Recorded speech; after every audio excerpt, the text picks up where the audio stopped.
Hello students, welcome to the course of Environmental Science. My name is Riya Dikshit and I am working as an assistant professor in AISSMS College of Hotel Management and Catering Technology. The topic for this session would be energy resources. Let's get into the objectives of this session. First, to know what are the growing needs. Second, Energy Conservation Act. And third, conserving energy resources. Let's have a recap of the last session. An energy resource is any substance or natural phenomena that can be harnessed to produce energy in a usable form. This energy can then be converted into various forms such as electricity, heat, or mechanical power in order to perform work. Energy resources are essential for powering societies, industries, and our daily activities. Let's have a recap of the difference between renewable and non-renewable resources. First, renewable resources can be replaced by a natural process in a shorter amount of time, or it can be replenished. Whereas, non-renewable resources are the natural resources that cannot be replaced or can even take millions of years to get replaced at the end. Second, renewable resources can be reused or recycled multiple amount of times, whereas non-renewable resources cannot be used multiple amount of times. Some examples for renewable resources are wind energy, solar energy, hydroelectricity, and geothermal, whereas the examples for non-renewable resources are coal, petrol, natural gas. And no harm can be done to the environment by the renewable resources, whereas huge harm can be done to the environment by the non-renewable resources. We also learned alternative energy resources and its uses such as electricity generation, transportation, heating and cooling, agriculture, remote and off-grid applications. Now let's get into the topic for this session. First, growing electricity and energy needs. Now, let's take a pause and remember how much energy do we use in daily life? Isn't it a lot? So, let's understand the growing needs and how can it be reduced down. Addressing growing energy needs is a critical challenge for ensuring sustainable development and economic growth while mitigating environmental impacts. So, there are few strategies which can be used to manage increasing energy demands. First, energy efficiency. Improving energy efficiency across all sectors, including buildings, transportation, industry, and agriculture, can significantly reduce the energy consumption which is there while maintaining or even improving the services and its productivity. Renewable energy deployment. Expanding the use of renewable energy resources such as solar energy, wind energy, hydroelectricity, and even geothermal power can provide clean and sustainable energy to meet the growing demands without increasing the greenhouse gas emissions. Energy access. Ensuring universal access to affordable, reliable, and modern energy services, particularly in the developing countries, is essential for poverty reduction, economic development, and improving the quality of life. Energy innovation.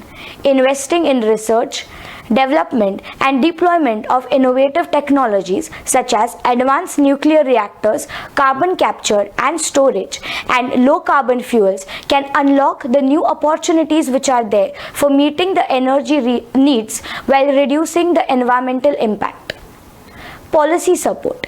Implementing supportive policies including carbon pricing, renewable energy targets, energy efficiency standards, and subsidies for clean energy technologies can incentivize investments and accelerate the transition to a low carbon energy system. Now let's understand what an energy policy is. Energy policy comprises of four main parts which we will look into. Energy policy is of utmost importance in order to reduce down the energy and the energy resource consumption and in order to conserve them. Now, energy policy refers to the set of government actions, regulation and incentives designed to shape the production, distribution and even the consumption of energy resources within a country or a region. Energy policies are crucial for achieving various socio-economic objectives which include energy security, environmental sustainability, economic growth and social equity. Here are some key aspects of energy policies. First, energy security. Policies aimed at ensuring reliable and affordable access to your energy sources, reducing the dependency on foreign energy imports and diversifying the energy mix and maintaining critical infrastructure resilience. Now you can see a picture on your slide. You have the earth and then you have three parts, which is your environment, economy and equity. These three things have equal importance in order to grow our environment and in order to make sure that we have sustainable practices throughout. Environmental sustainability. We have heard the word sustainability every time.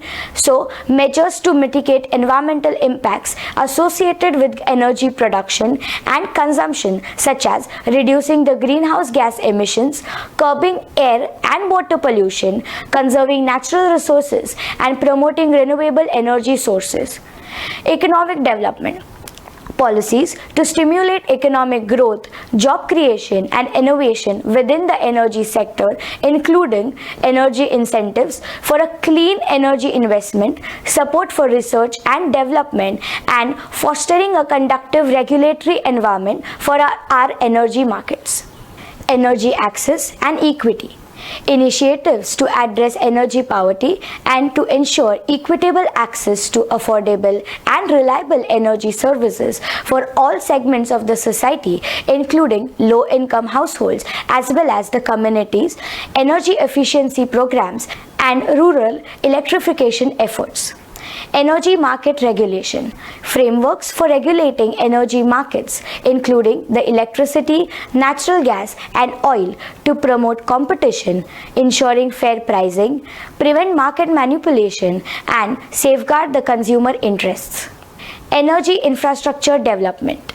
Policies to facilitate the planning, financing, and construction of energy infrastructure such as power plants, transmission and distribution networks, pipelines, and storage facilities to meet current and future energy demands. Energy efficiency and conservation.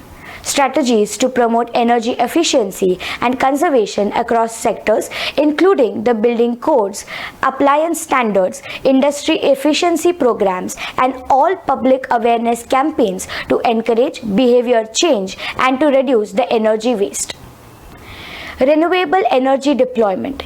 Incentives, targets and mandates to accelerate the adoption of renewable energy technologies such as solar, wind, hydro and geothermal power through subsidies, tax incentives, feed-in tariffs and renewable portfolio standards. Carbon pricing and climate policies. Mechanisms to internalize the social and environmental costs of carbon emissions such as carbon tax, cap and trade system, emission reduction targets to mitigate climate change and incentivize low carbon investments. International cooperation. Collaborative efforts between the countries to address global energy challenges, including the energy trade, technology transfer, climate agreements, and geopolitical considerations related to the energy security. Now we will look into the Energy Conservation Act. The Energy Conservation Act refers to the legislation enacted by various governments to provide and to promote and regulate the energy conservation efforts.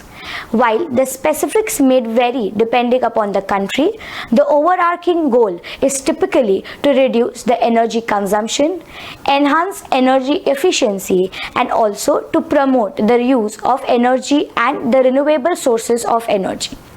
For example, in India, the Energy Conservation Act was passed in 2001 and it laid down the provisions for energy conservation measures, energy audits, energy labeling of appliances, and energy efficiency standards for the equipments and the appliances which are used. This act came into being in order to make sure that the environment and the resources used will be reduced down, and also to make sure that the right use of resources is to be done. Now you can see a picture in front of your screen. There are two different sides to it. In one side, you can see there are two buses in which 70 people can be accommodated. Whereas in other picture, you can see that every person has its own vehicle. So in the two buses, 140 people can be accommodated, whereas here 70 people are using 70 different automobiles. Now we are living in a country where every family has its own vehicles.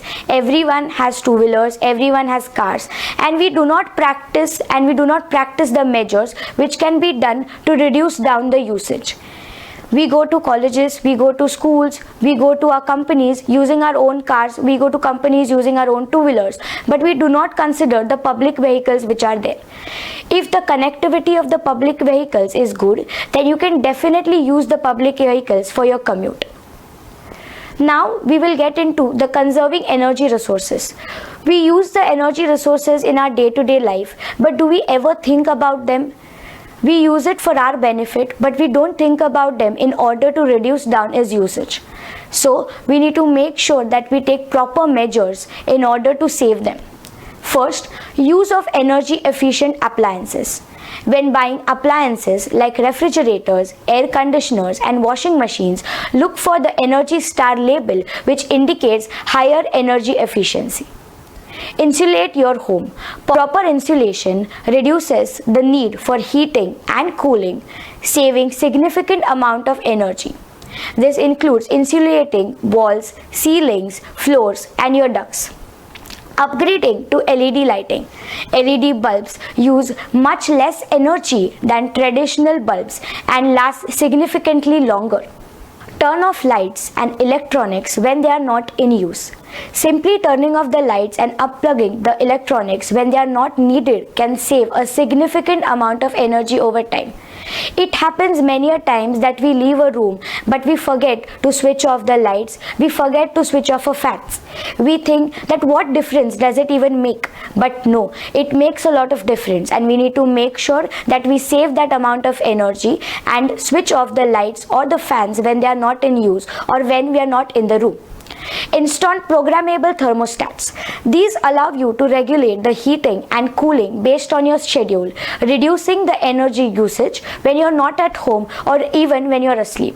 Whenever we are using the AC, we put on the temperature at 18 and we forget to switch it off, or we forget to modulate the temperature. Here the thermostats come in to help and also help to conserve the energy. Use renewable energy sources. Considering installing solar panels or using other renewable sources of energy to power your home. As we discussed last time, it is of utmost importance to include the solar panels in your schools, in your colleges, in your hospitals, or even at your home. Yes, the cost of installing the solar panels is more, but the result that you get afterwards is helping you for your budget and also helping the environment in terms of conserving the energy. Practice energy efficiency habits. Simple habits like using cold water for laundry, taking shorter showers, and air drying clothes can help you save a lot of energy.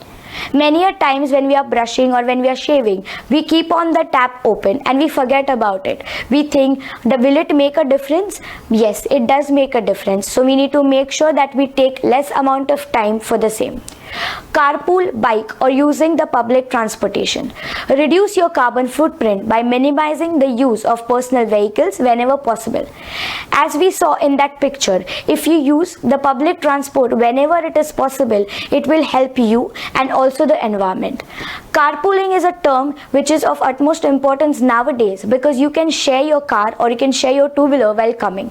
This helps you reduce down your cost as well as it helps the environment. If, for example, 4 of you are traveling to a same company, you can take one car as it is and you will not spend so much of fuel on it and also help the environment in turn. Plant trees and shrubs strategically. Trees and shrubs provide neutral shade and can help reduce the need cooling in the summer. Now in summer especially, we can have the need for extreme heat. We need something that will cool us down. If we are planting plants and if we are planting the trees, then it helps us too. Educate others. Spreading awareness about the importance of energy conservation and to encourage others to adopt energy efficiency practices. If we in turn are practicing energy efficient practices and people see us doing the same thing, then they will definitely make sure that they practice the same thing. Yes, if we start now and even one person can make the difference, then 100 people can follow you and it will create a lot of difference on your environment. So make sure that you do that. Now let's have a recap. Energy resources. We learned what are renewable sources of energy and what are non-renewable sources of energy. We also learned which are better for the environment. We learned about the usage of alternate energy sources.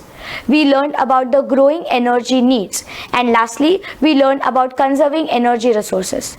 Students, let's make sure that we use the energy resources in proper parts and to help contribute to a better environment. Thank you.